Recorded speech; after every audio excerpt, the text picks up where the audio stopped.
శివ నీదు మహిమ ఎన్నటికీ తెలియదాయే,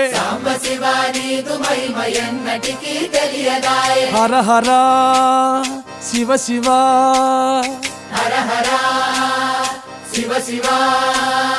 గంగా జలము తెచ్చి నీకు అభిషేకము చేతునంటే,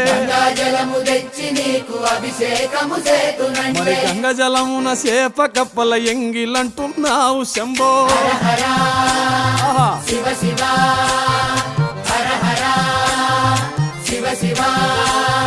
సాంబ శివ నీదు మహిమ ఎన్నటికీ తెలియదాయే, ఆవు పాలు తెచ్చి నీకు అర్పితము చేతునంటే, ఆవు పాలన లేక దూడల ఎంగిలంటున్నావు శంభో. ఓహో గట్టిగా